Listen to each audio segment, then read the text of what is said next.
I'm thankful that we found him. It's unfortunate that it ended the way it did. Right now on Denver 7 News at 8 o'clock on Local 3, officers describe the crime spree that led to a deadly confrontation between a murder suspect and police. Plus, exiting the pandemic when Dr. Fauci says federal COVID restrictions could be rolled back.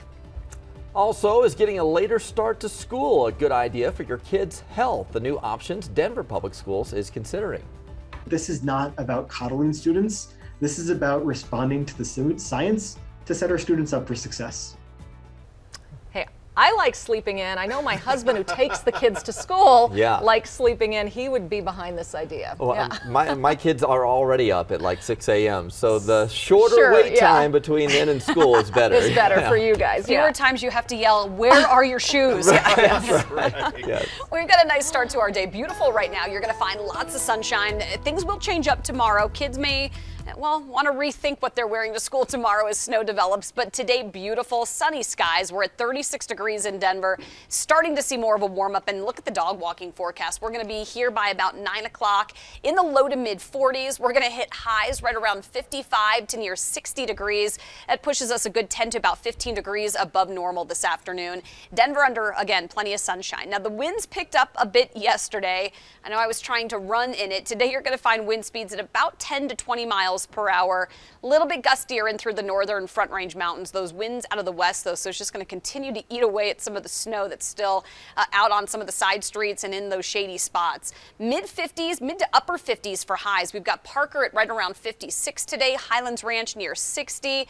Even up near Fort Collins and Greeley, where it's a few degrees cooler typically than what we see here in Denver, will be in the low 50s. Now, fast forward to, well, just about 36 hours from now, and we're going to start to see snow developing from north to south, leaving us with snow through the evening commute on Friday. We'll take a closer look at the timing of this, and I'll show you how much you might be waking up to Saturday morning coming up. And we have a problem, unfortunately, out to the east side of town, over in East Denver at Central Park and MLK, where the intersection is partially closed down. Mostly the northbound side of Central Park is closed at MLK, and they also say the eastbound side is restricted. Beeler over here to the east, and Syracuse over to the west can get you around it going north and southbound. Any of the numbered roads can probably get you around it too. Denver police are investigating a crash involving a person that was out there, and the person was taken to the hospital with some very serious injuries. That's why they have it restricted right now. The rest of the drive is running really heavy on I-70, on I-270, up to the north side of town into downtown Denver. So it's a really busy drive for us in a lot of spots with a lot of volume on the highways as well as on the side roads. You can even see it here on C-470 up towards Morrison. The earlier car fire down to the south side is pretty much cleared up off to the side, and a ton of traffic going down to the Denver Tech Center right now. A violent crime spree that stretched nearly a week across 2 metro cities is finally over today. The suspect died after a police shooting last night. Denver 7's Colette Bordelon joins us from where this all ended in Centennial near South Parker Road and Bronco Parkway. Colette. Yeah, the man Aurora police say was killed is Jose de Jesus Montoya Villa. They think he was trying to escape at the time during that chase. He was wanted for first-degree murder. Police believe he's the shooter who killed a woman inside of an Aurora church last week. This all started yesterday afternoon in Aurora just before 4, where police say Montoya Villa started shooting in a parking lot, hitting a 26-year-old man. That man is hospitalized but expected to survive. Police say Montoya Villa then stole a car, crashed it, robbed a liquor store. We don't know yet if anything was actually taken, before stealing another car while pointing a gun at the person who was driving it. Montoya Villa was spotted in that stolen car in Centennial by police, who pulled him over. There were more shots fired, and the suspect died at the hospital. Officers say they're thankful they found Montoya Villa, but that it's unfortunate it ended this way. I don't think investigators knew on Friday and through the coming days that this is how it was going to end. Investigators have been hard at work since Friday night, around the clock, not only trying to locate him, but kind of piece together what led up to the shooting.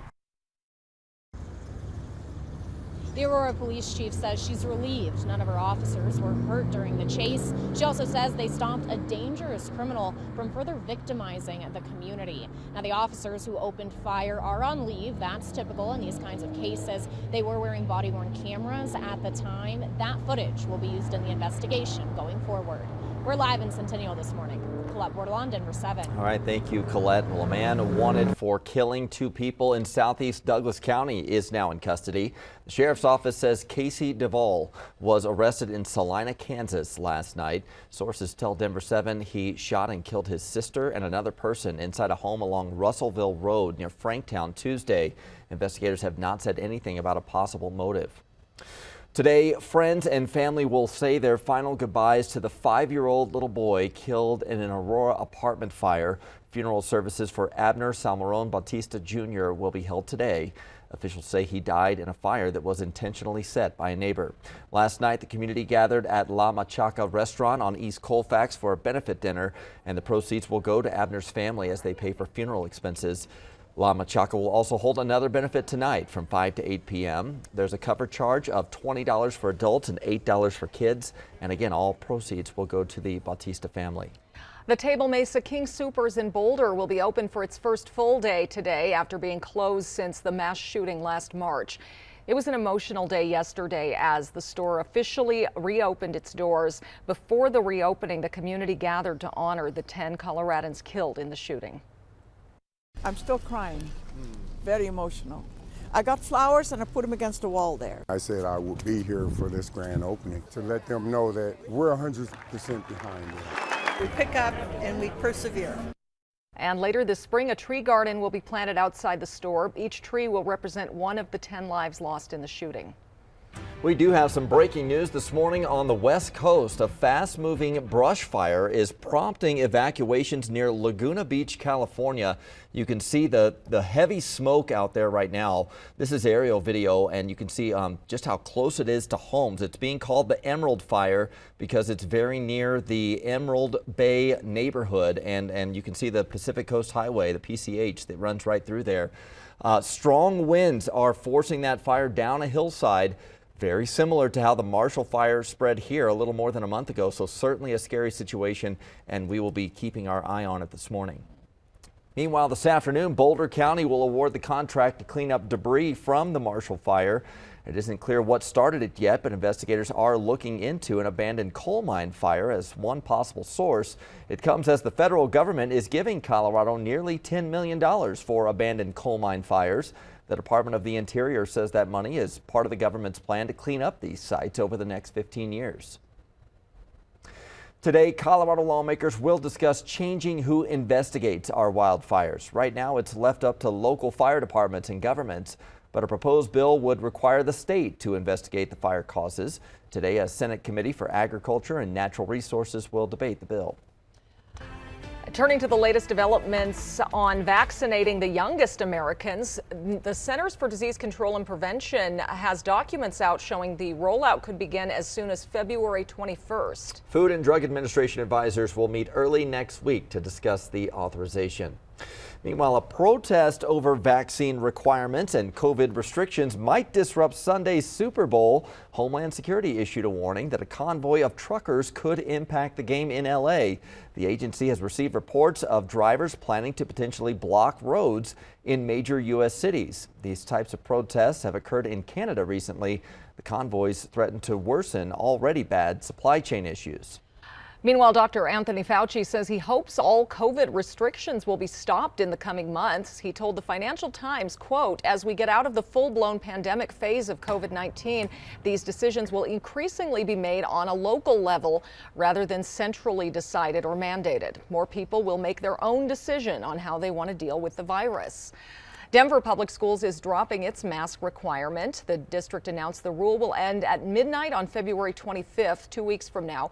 Denver's mayor calls the move a viable step with COVID cases falling and the city's vaccination rate above 80% for people 5 and older.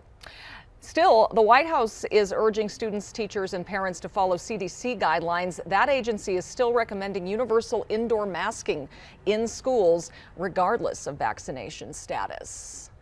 Colorado's largest school district is also considering later school start times. Yeah, a lot to think about anytime you start messing with schedules. Denver 7's Veronica Acosta joins us live because Denver Public Schools is weighing several options to improve kids' health overall. It is, and come next year, teens will be getting a little bit more sleep. At least that's a hope with DPS's healthy start times.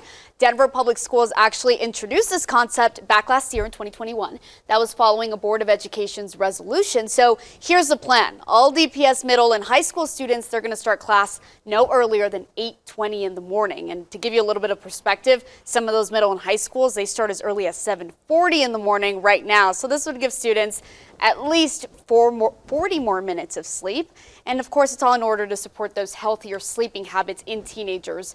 District officials, they are basing this change on multiple research studies that show those later start times support better academic performance and the overall physical and mental health of teens. Sleep is critical for our students' mental and physical health. And we know that our adolescent students are not getting enough sleep. We have the power with our start times to help students catch up on that sleep deficit. All right, so the big question this morning, when can you start setting your teens' alarm clock back just a little bit? You're gonna have to wait a little longer for that. The district's plan is to enact this change in the fall of 2023. In studio, I'm Veronica Acosta, Denver 7.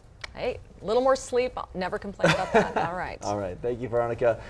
Double traffic for the sake of animal-style fries. The new In-N-Out location opening across the metro today.